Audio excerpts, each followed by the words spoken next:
Estimadas amigas y amigos, muy buenos días tengan ustedes. Bienvenidos a este curso hoy martes 22 de marzo 2022. Les damos la más cordial bienvenida y el día de hoy hablaremos de lo que es un tema muy importante como todo en la parte fiscal. Espero que todos hayan regresado muy bien del puente, que hayan descansado los que tuvieron oportunidad de hacerlo, aunque sabemos de antemano que por nuestra profesión y en estas épocas realmente se vuelve un poquito complicado tomar unos días de asueto, de descanso. Sin embargo, bueno, pues la idea es seguir con toda la actitud, terminar nuestros pendientes que tenemos. Estamos en plena época de declaraciones anuales. De hecho, tuve oportunidad de ahí prestar algunas asesorías el fin de semana respecto a algunos cuestionamientos que créanme que son situaciones, yo diría incluso preocupantes, por cómo se está llevando a cabo el manejo como tal de la contabilidad, la parte de la administración en las empresas. Preocupantes lo menciono porque siento que a veces nos gana el tiempo, la sobrecarga de trabajo que se tiene, la falta de organización, la administración, el que no fluya la información de manera correcta, el no tener las políticas implementadas. Créanme que en algún momento llega a tener una situación, digamos, en la que se va a manifestar. Y precisamente es en el momento en el que pues tenemos la obligación de presentar nuestra declaración anual y es ahí donde empezamos a ver algunos errores, omisiones o unas cuestiones de ajuste que debemos de realizar. Y obviamente eso de alguna manera pues causa cierta presión. Les deseo que todos ustedes tengan un buen cierre, que no se me presionen demasiado. Créanme que en otra época yo me presionaba bastante por lo que era la presentación de las declaraciones. Evidentemente hay que cumplir en tiempo y forma, pero no por el hecho de cumplirlo así hay que apresurar las cosas.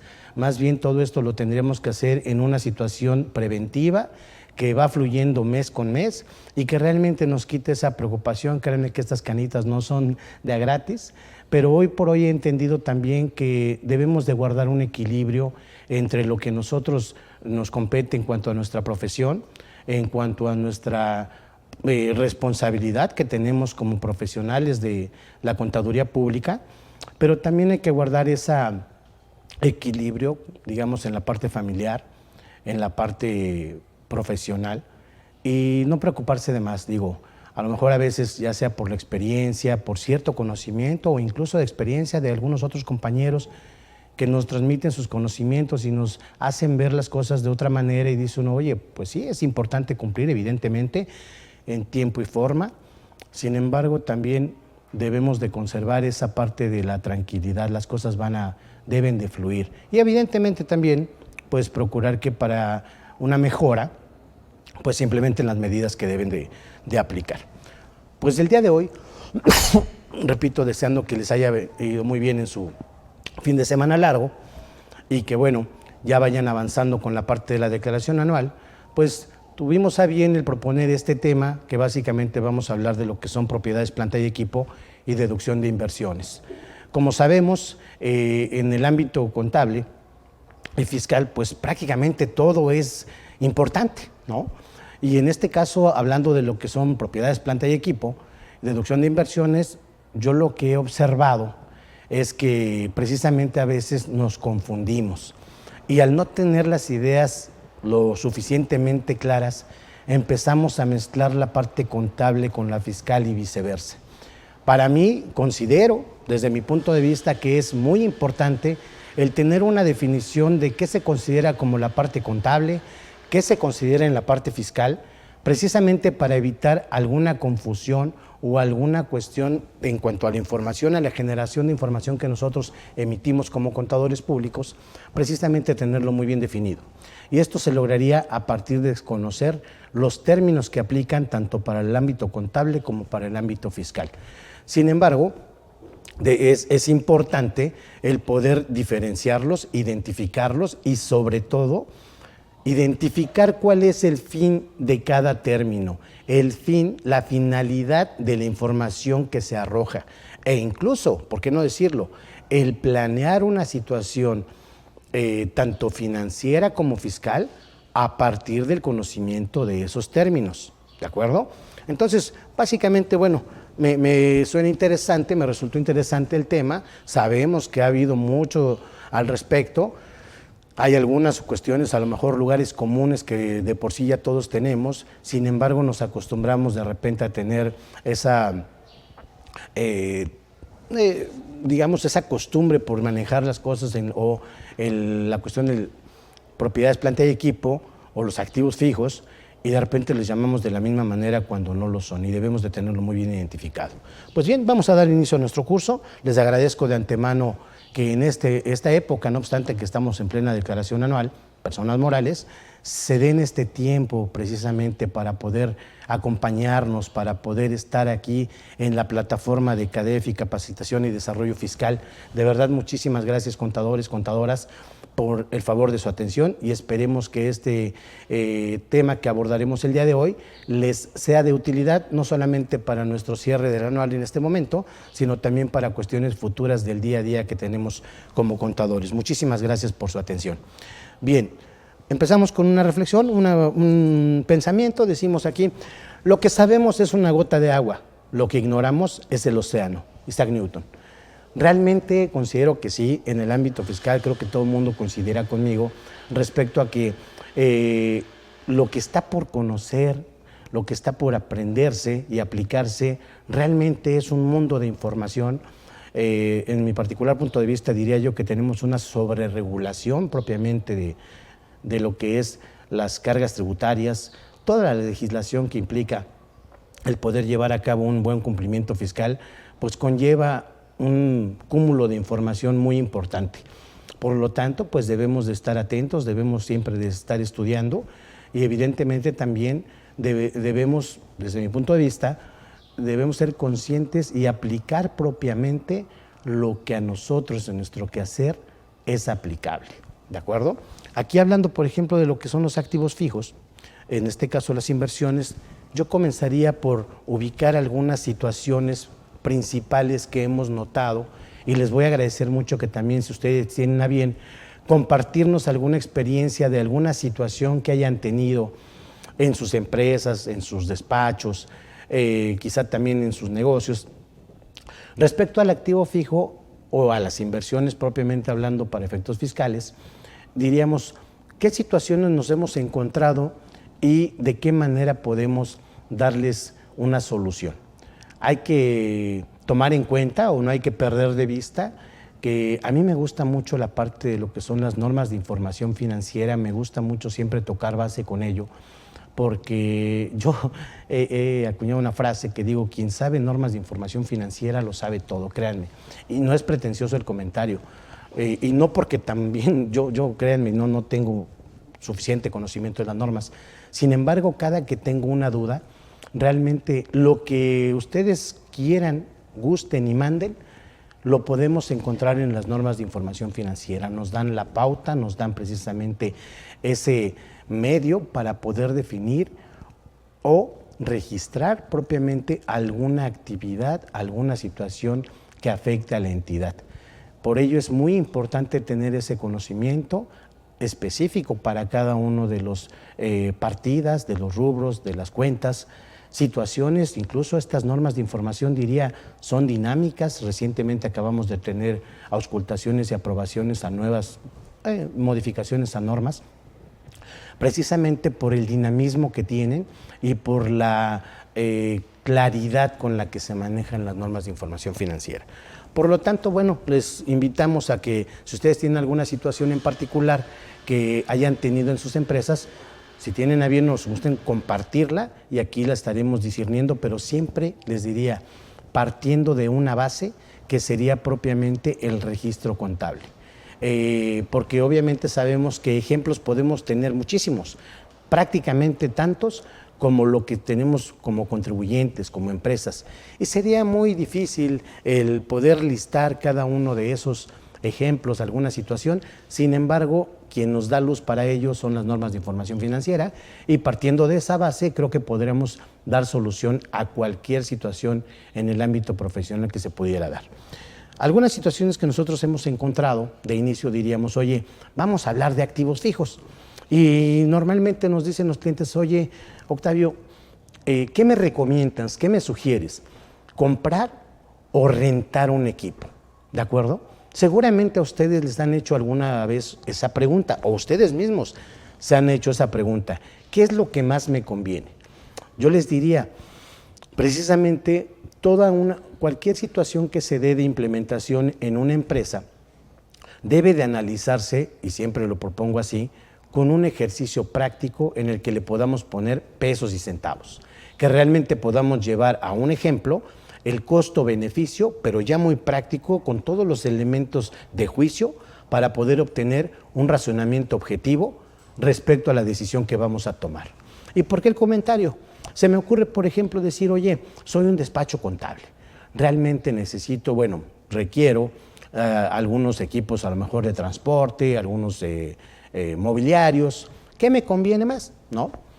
Y no sería la misma situación al momento de decir soy una empresa, por ejemplo, comercializadora de X productos, los que ustedes gusten y manden. O quizás sea una empresa industrial.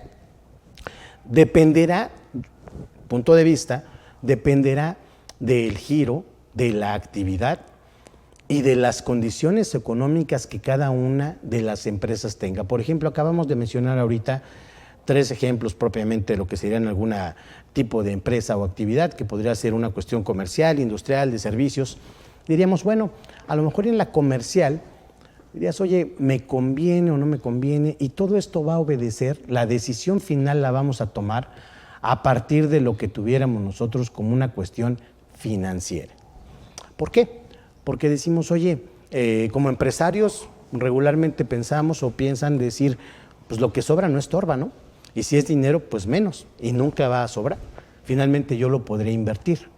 Pero ahí tendríamos que hacer análisis específicos respecto a que, aunque yo tenga el recurso, tenga yo la liquidez, digamos, no solvencia, sino liquidez, es decir, que yo tengo el dinero específico, lo tengo para poderlo aplicar, ese recurso, pues no sé si esté tan de acuerdo necesariamente para adquirir cierto bien. Habrá que ver también las características y el tipo del bien. No será lo mismo, y créanme que haciendo ese análisis, no sería lo mismo el que yo tenga que invertir cierta cantidad de recurso, es efectivo o equivalentes, no sería lo mismo para la adquisición de un vehículo, en este caso pensando en un equipo de transporte, por la vida útil que se tiene, obviamente por el tiempo que yo voy a poder utilizarlo y generar un ingreso a partir de ello, al análisis que debería yo de hacer para adquirir una maquinaria, por ejemplo. Quizá ahí la parte del financiamiento me podría ayudar. Una figura que hoy por hoy se estila mucho es el arrendamiento financiero. Lo vamos a ver también como parte de lo que es una cuestión de activos fijos para la cuestión fiscal y de propiedades, planta y equipo para la cuestión contable. Vamos a ver ese supuesto. ¿Qué tratamiento debo darle yo a ese arrendamiento financiero? ¿Cuál sería el propósito de obtenerlo? Y en un momento dado, ¿qué beneficios financieros puedo obtener a partir de él? Quizá no me descapitalizo, quizá le puedo dar esos efectos como tal a lo que es mi activo, lo voy a empezar a depreciar, a deducir fiscalmente y a depreciar contablemente. Perdón que vaya haciendo yo este tema de pelotear un poquito entre lo contable y lo fiscal, pero sí me interesaría mucho transmitir cuáles son las diferencias entre una cosa y otra, en un término y otro, para que nos vaya quedando más claro. Aunque pareciera que son lo mismo, créanme que hay diferencias muy importantes que debemos de tomar en cuenta y evidentemente todo en pro de lo que va a ser el beneficio hacia la empresa, hacia la entidad, ¿de acuerdo? Esa situación de poder determinar si compro o rento es importante, porque si yo voy a aplicar una cantidad en este momento de recursos, sobre todo esta situación de pandemia nos ha dejado muchas enseñanzas, a veces también hasta el registro. Si yo ahorita determino una buena cantidad de recursos, debo de ver su efecto en el tiempo. Debo de ver el efecto que va a llegar a tener en un futuro a lo mejor cercano, que sería un corto plazo, mediano y largo plazo. Y sobre todo debo de determinar cuál va a ser la generación de ingreso que tenga cierto activo, porque en función de eso me estaría pasando al segundo punto, que es los métodos de depreciación que voy a utilizar. Hablando en la parte contable, les diría a partir de lo que es la primera etapa que vamos a ver ahorita del curso, está más guiado y más enfocado a la cuestión contable para ver precisamente las situaciones de normas de información financiera, términos, vocablos, efectos que tiene propiamente la parte contable, y ya en la segunda parte del curso enfocaremos más las cuestiones hacia la parte fiscal, pero siempre llevando esa comparativa entre una cosa y otra, la definición entre cada uno de los términos, y obviamente también tenemos algunos casos prácticos precisamente para poder ver las diferencias y los efectos. En este caso, por ejemplo, decíamos en los métodos de depreciación, desde el momento en que yo voy a definir si compro o rento en un momento dado algún equipo, pues yo también voy a definir en su momento, si tengo un arrendamiento, por ejemplo, al decir un arrendamiento operativo, que sería básicamente lo que conocemos nosotros como un arrendamiento puro, o pudiera tener un arrendamiento financiero en el cual yo voy a tener una de 3 opciones, las vamos a comentar cada una de ellas, pero son los efectos que le debo de dar de entrada al balance en el arrendamiento financiero. Debo de reconocer como activo lo que yo esté arrendando, ¿de acuerdo? ¿Y por qué? Tiene cierta lógica, porque regularmente estos arrendamientos se llevan a cabo a partir de un periodo que es un plazo forzoso en el que yo conozco cuál va a ser el periodo y el monto de ese arrendamiento. Y finalmente, atendiendo a la parte de la sustancia económica de la entidad, yo debo de reconocer esa parte como un activo. Pensemos, por ejemplo, en una empresa comercial. Pensamos así, no sé, se me ocurre, de esas tiendas departamentales en las que son negocios ancla en las plazas comerciales, ¿no? Una tienda, la que ustedes me digan, tienda departamental, o una que se dedique a comercializar productos, no sé, de las cadenas estas grandototas, pues obviamente que esos activos en un momento dado, aunque los tengan en un arrendamiento financiero, pues deben darle entrada al balance, toda vez que por la magnitud, la importancia que tienen esos activos en su negocio y sobre todo atendiendo a la sustancia económica para verlos reflejados como entrada en el balance, se deben de reconocer. Porque finalmente la idea de yo poder presentar un balance, en este caso para efectos financieros, pues yo debo de presentar la realidad de la empresa. Oye, si yo en un momento dado soy capaz de tener un contrato de arrendamiento financiero a 20, 10 años, 15 años, los que fueran, en el que voy a tener este compromiso del arrendamiento financiero quizá por, no sé, se me ocurre 20 años, y voy a estar teniendo una obligación como tal, no sé, de millones de pesos mensuales, pues evidentemente eso prácticamente le debo de dar esa entrada al balance como si fuera parte de mi activo, ¿de acuerdo? Por eso es importante atender al tipo de empresa, precisamente para saber qué control le vamos a dar y qué importancia debe de tener el control y el manejo de los activos fijos, ¿de acuerdo? Básicamente diría yo, para mí es muy importante el conocer las normas de información financiera como una cuestión práctica, como una cuestión de inicio, base. Me llama la atención que en las instituciones, en las escuelas, en las instituciones de enseñanza, pues se le da muchísimo peso evidentemente a la parte fiscal, y obviamente que lo tiene. Sin embargo, incluso la parte fiscal es de las materias con mayor índice de reprobación, ¿no? Recuerdo precisamente un profesor que nos comentaba, échenle ganas ya en los últimos semestres de la carrera, la licenciatura, decía, échenle ganas, jóvenes. Un profesor se apellidaba Iberri, se apellida todavía el profesor. Dice, échenle ganas, muchachos, dice, porque prácticamente ya están al final, dice, ni modo de que estén en la graduación y pues estén dando la vuelta bailando y les digan todavía, y se acuerden y digan, debo fiscal, ¿no? Realmente esa materia de lo fiscal se le da un peso muy importante, sí, pero deberíamos de tener ese mismo peso e importancia para lo que son las normas de información financiera. Les damos la bienvenida a nuestros amigos de Facebook.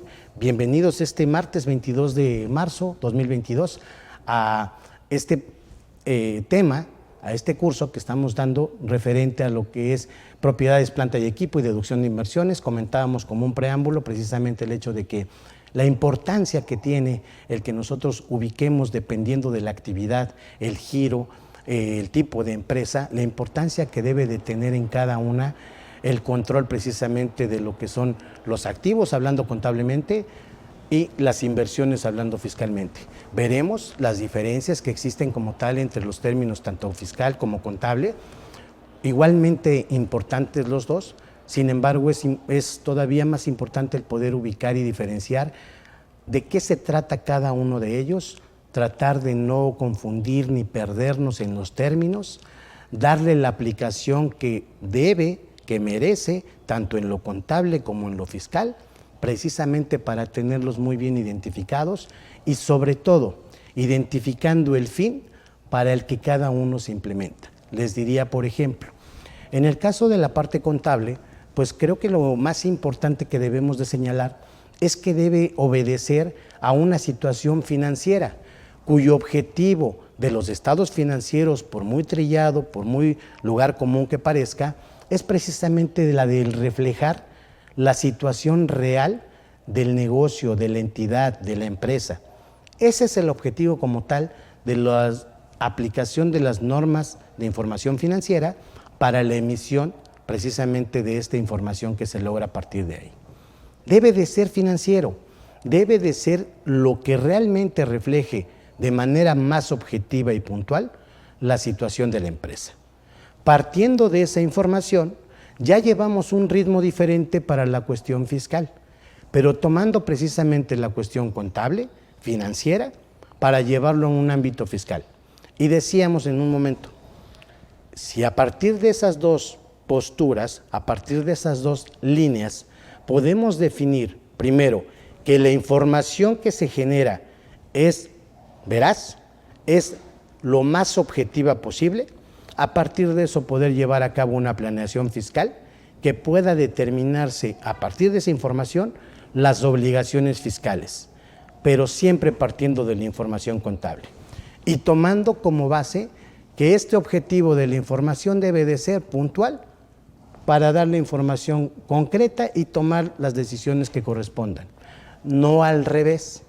Regularmente tenemos esta costumbre y la hemos adoptado cada vez más y a veces como contadores precisamente nos estamos exigiendo de esa manera y queremos cumplir sí o sí, primero que nada, con la parte de la cuestión fiscal.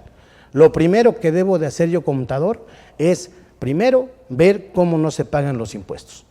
Y realmente, y perdón por el comentario, lo digo con todo respeto, pero es una situación que hemos observado a lo largo de una trayectoria de años, de experiencia y además compartida también experiencia con amigos que tenemos del gremio, con colegas, y que obviamente decimos, pareciera que lo que vemos es precisamente el pago de impuestos como un fin de la contabilidad, o como un fin, o el no pago de impuestos como un fin de la empresa, cuando no deberíamos de tener ese enfoque. El pago de impuestos debe de ser una consecuencia de lo que propiamente se viene generando en el transcurso de las operaciones, en el ciclo operativo de las empresas. Primero debo de atender cuál es la esencia, cuál es el sentido de lo que es la entidad, de sus operaciones, y a partir de eso lo que resulte en un pago de impuestos pues se tendrá que realizar. Sin embargo, hay que atender a la sustancia económica. ¿De acuerdo? Comentábamos algunas principales situaciones que vemos en cuanto a las inversiones y decíamos, oye, regularmente te llegan a preguntar, oye, contador, ¿compro o rento? Y esto obviamente debemos de atender a las características de cada negociación, de cada negocio, de cada empresa, cada entidad y obviamente también en la parte financiera. Debemos de guardar ese equilibrio entre la cuestión contable, fiscal, siempre partiendo, digamos, con un puente que es la parte financiera, ¿de acuerdo? En la parte económica. Dependerá obviamente de lo que nosotros querramos en función de un futuro mediano, corto, mediano, largo plazo, siempre atendiendo a lo que pretendemos hacer en ese futuro y en beneficio de la entidad. Ahorita veremos precisamente cuáles serían esas formas que yo pudiera tener de decisión, esos análisis objetivos que yo pudiera tomar para la decisión objetiva como tal de mi compra o renta, en función precisamente de esos recursos. Y de ahí también me llevaría al siguiente punto, que sería los métodos de depreciación que yo debo de tomar. Regularmente, algo que consideramos siempre para las depreciaciones son los métodos en línea recta, considerando lo que son los topes que me establece la ley del ISR para cada tipo de bien, y decimos, ¿eso realmente es correcto? ¿Eso refleja como tal la operación objetiva, las finanzas, la situación real de la empresa, o simplemente lo hacemos de manera práctica? Obvio, por eso decimos, hay que atender a la entidad, a la negociación, para saber qué información es la que vamos a arrojar. Por ejemplo, les diría, hablando de un equipo de transporte, regularmente decimos, y a ver, tengo un ejemplo práctico, sin embargo, para dar una introducción y poder empezar a reflexionar a partir de ello en cuanto a la diferencia entre la información contable y la fiscal, e invitarlos también a que nos puedan compartir sus experiencias, alguna pregunta específica que tengan, por supuesto que estamos para servirles. Decimos, oye, ¿qué pasa si, por ejemplo, yo al adquirir un bien, digamos, un tractocamión, por ejemplo, hablando del autotransporte, ¿no? Finalmente yo le voy a dar un porcentaje de acuerdo a la legislación fiscal, ley del ISR. Recordemos que esto, aparte de las inversiones, vienen especificadas, vienen reguladas dentro del artículo 31 al 38 de ley de ISR, y en las normas de información financiera se refiere a lo que son las normas, la NIF C6 y la NIF C8, activos tangibles e intangibles. Decimos, oye, pues quizá a mí un tracto, la vida útil que realmente tiene no es de 4 años. Regularmente puede llegar a tener una vida en promedio entre 6 y 7 años, y ya me estoy yendo muy lejos. Pero esa es mi realidad.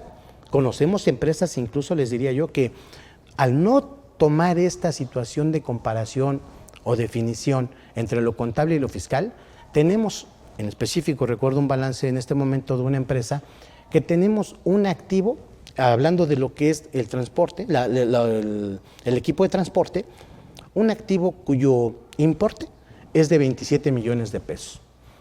Pero la depreciación como tal, contable, pues está manejándose básicamente sobre los 25 millones. O sea, prácticamente ahí que estoy diciendo yo de mi balance, que no obstante tengo un activo de 27 millones, realmente hoy por hoy solamente tengo 2 millones para, digamos que contantes y sonantes.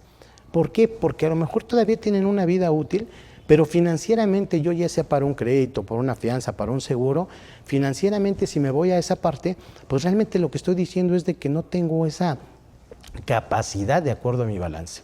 Distinto sería si yo tomara la realidad de lo que son mis tiempos de vida útil y quizá yo pueda considerar un periodo mayor o incluso también menor, porque obviamente puede ser en ambos sentidos.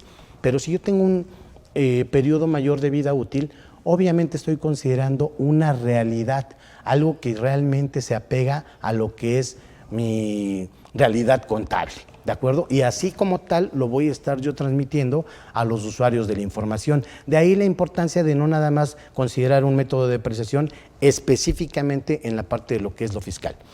Digamos, también algunas situaciones que consideramos son, o que tenemos normalmente, son esos activos obsoletos y que precisamente no les hemos dado salida. Una limitante en la deducibilidad, hablando de los automóviles, también una cuestión muy importante que debemos de resaltar y que veremos en específico, haremos algunas comparativas y veremos en un momento dado la mejor decisión, incluso hablando de automóviles. ¿Qué pasa con esos autos que adquirimos y que son catalogados como autos de una gama especial, premium, o que ya los tenemos catalogados como un automóviles de lujo? ¿Okay? ¿Cuál es el efecto contable? Digamos, hablamos en la parte conservadora. ¿Qué pasa si en un momento dado yo considero como tal la aplicación de un porcentaje, el que me establece la ley, sin embargo considerar una situación en el monto original de la inversión y tenerlo muy respaldado, tenerlo muy identificado? Y vamos a ver realmente cuál es el efecto para cuestiones de coeficiente, cuáles son esas diferencias entre una decisión y otra, ¿de acuerdo? Falta de reconocimiento en los estados financieros, ya decía yo ahorita con este ejemplo, si tengo equipo de transporte y lo estoy depreciando a una cuestión, una tasa o una vida útil de 4 años como lo establece la legislación fiscal, o realmente debo de reconocer en la parte contable cuál es la vida útil dependiendo de mi actividad, dependiendo de mi giro, y cuál va a ser el método de depreciación que yo voy a utilizar, y en un momento dado cuáles serían esos ajustes que yo pudiera aplicar, ¿de acuerdo? Algunas inversiones parcialmente deducibles y sobre todo esta parte, la falta de políticas contables. Regularmente hacemos de lo contable lo fiscal y resulta que nos apegamos a esa situación y realmente creo yo que no dimensionamos el beneficio o el perjuicio, ¿no? El beneficio que le pudieron provocar a las empresas o el perjuicio que le estamos provocando al no hacer esta separación.